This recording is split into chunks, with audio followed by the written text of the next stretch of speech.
Okay, Mona, I lost you again. Your face is like, Oh, I can only see the top of your head. There we go. Yay. All right, Mona, full face. It's perfect. Yes. Okay, so talk about something. well, what this woman wants is the patient perspective on MS. Oh, yeah. Where, yeah, Okay. All right. Well, in what way? I mean, did she give you any questions that she has that she's wanting us to answer or what? he's giving us free reign. Oh, dangerous. Does she not know? No? Well, okay, if we have free reign, what should we talk about? Well, I mean, if you think about the patient, oh, um,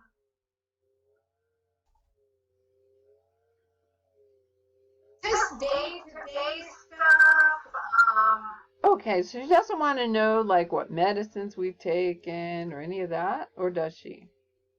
not really. Okay, she just wants to know what life is like for people with MS. That's it, I think. Oh my good. Well, yeah, we could talk to that. I'm sure we could.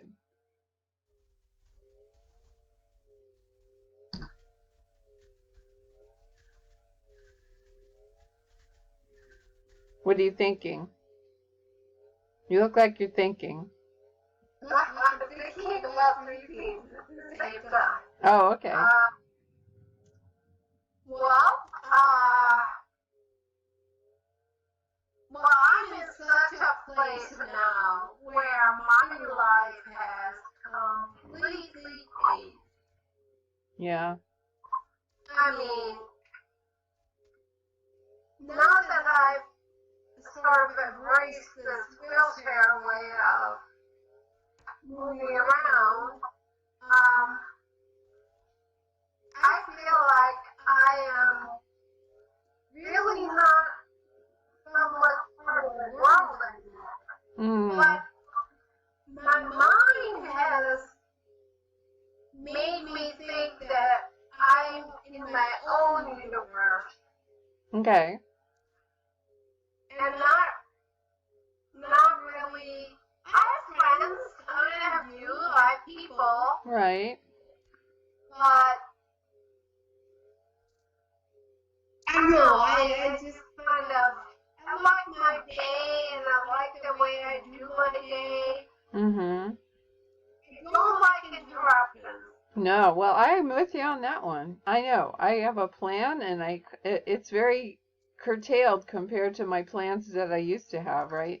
But I want my plan to actually be able to go ahead without a lot of distraction and a lot of interruption, and yeah. Right.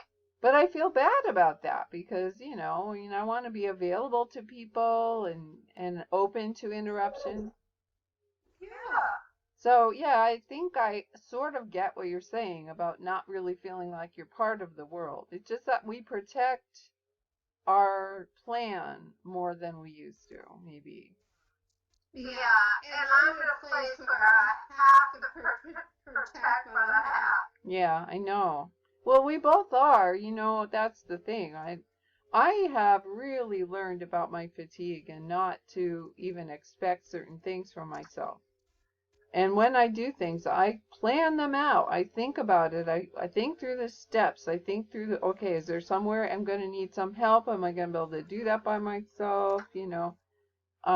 It's annoying, but it's Yeah, necessary. but Pam, are you able to give Al instructions on how to help, what to do? Yeah, yes, yes, but I mean, it's hard because he tries, but he's not able to really understand what it's like to be me. I don't like to whine and complain. I've never wanted Right. to do that, and you understand that. We're both pretty independent. So, right? I mean, you don't want to have to say, "Oh, honey, I can't do this without you." Yeah, I try to do it myself. we need that. Well, I tried. Okay, so what I end up doing is either like it's takes longer or it's less of a good thing than it would have been if, I'd been like I used to be. Like I'm trying to change out. I've got that beautiful library that Al built for me in the garage, which is up a flight of stairs. And believe me, I am mindful. I just did that this morning a little bit. I worry about that. He put railing up and everything on, just like, no, yeah, I worry. But anyway, I wanted to change out some of the books that are upstairs to downstairs so I can read them more easily. But it means putting, you take one of those canvas shopping bags and you put some books in it and you take them upstairs and oh, I can do it, but I can't do very many and it takes me a while and I get them up there and I think, okay, this is going to take a bunch of trips to do this. So I guess I have to really want this or else it's just not worth it. Right.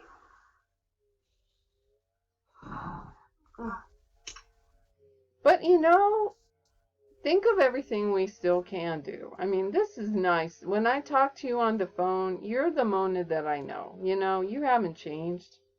You may feel different inside, but you're still Mona. I am, and I hope that I continue to fight the good fight. Yes, I hope you do too, because, one of the things I liked about our support group was that we all were fighting the good fight. Nobody had given up. And compared to that one that I went to in Tri-Cities that time, oh my gosh, those people, they had totally given up. And I never want to be that way. Yeah. No, me either. But, I mean, there are some stark differences between us. You're ambulatory, I'm not. I mean, I can't even stand up without help. Mm-hmm. Well, it started with your foot drop, though, right? And the foot drop makes it so much harder just to do the basic stuff where I don't have to deal with that. So you remember why we were talking about the types of fatigue, right? And there's just that nerve fiber fatigue and there's the fatigue of disability. It's just all at play. And it takes you so much more energy to do the things that I can do with some energy, but not near what you have to expend. So that's part of it. Yeah, it's pretty interesting because your neuropathy is no joke either. Well, it's not bad though. And I mean, compared to Phil, because remember Phil talked about that fire and the tingling and all that. I have never had that. It's a diminished sensation. But not as bad actually as it has been in the past. Like right now I'm on this kind of, I don't know. I'm on this long plateau. And I don't know, it's going to start to go down, I'm sure, eventually, but it's good while it lasts. So now my problem is more just things like, okay, I never was a very active person, right? Not like you. I was never a runner, that kind of thing. I was always more of a scholarly reader, writer kind of person. But my handwriting is so bad. So bad. Oh my gosh. Are you the same? No. Oh my God. I just got new glasses because my script changed. Yeah. The guy came to the house, by the way, I found somebody who comes here. Oh, okay. That's great. Right? He carries his paraphernalia, sits down. So anyway, so when he was done, he came back and I made, well actually not him, but I made somebody else in a similar situation. I think it was my computer. Yeah. Made him write it. Yeah, I know.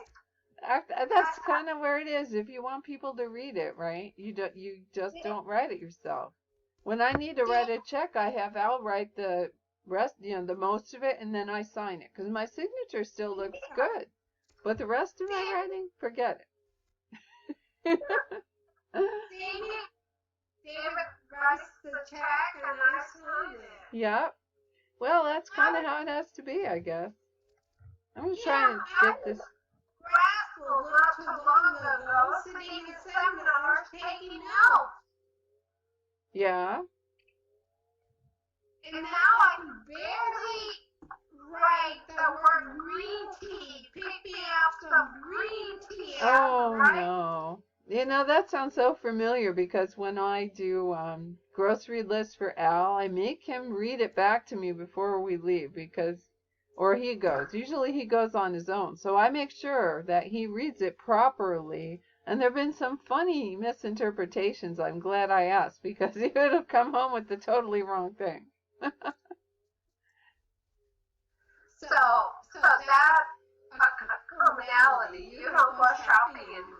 Well, rarely. I hate it. And you know, it even is worse because you have to wear a mask and I don't get enough oxygen and then my fatigue just goes like through the roof. I can barely get through a store. It's That just never occurred to me because I got my first shot. Oh, okay. David and I both got our shots. And I had a mask. Right. And I was beat by the time I had to get back in the truck. Yeah. That was hilarious. I mean, David kept trying to help me, but he kept, I collapsed. Right. I just collapsed, and I kept collapsing. Oh no. Oh. So finally, when my head was back in its place, I was able to push on a part that straightened up my back, and I got it. But I never thought about the mask. Well, I know for me anyway, I tried different styles, that kind of has the seam down the front and some ones that have inserts that kind of hold it away from your face, but I just run out of oxygen. And also I lose my balance much more easily with that mask on because it throws off my perception of the ground and where it is. So I don't enjoy it. So I don't really go out much. I stay in the house mostly. It's kind of a weird life, but right now, I don't know about where you are, but here in Goldendale, things are still pretty shut down. So there's a couple of restaurants where you can go in, and if you wear your mask to your table, then you can take your mask off while you're eating, but they only allow people, every other table or whatever. So. Yeah, New York is trying to open up really fast. Really? That's interesting. I wouldn't have thought they would. Because they've had a lot of issues, at least downstate. I don't know about upstate New York. They're not going county by county, they're doing the whole state? Yeah, New York City is bad. Yeah, they are. As bad until some college students came up here. Right. On the other hand, they were all from Long Island and Oh, boy. but a whole bunch of them brought this here. Yeah. Well, any city is going to have more people coming in from all over the place. We live out in the Tules, so there aren't a lot of people coming through. And I think that's why we haven't had a lot here. So I haven't been too concerned, but we still have to observe all the restrictions. And it does take some doing. By the way, I think I'll cut the recording, so do you have anything you want to say for goodbye before I do that? We'll stay on the phone, but I'm just going to stop the recording. You can stop the recording, I can't. Can't think of a thing, huh? All right, I will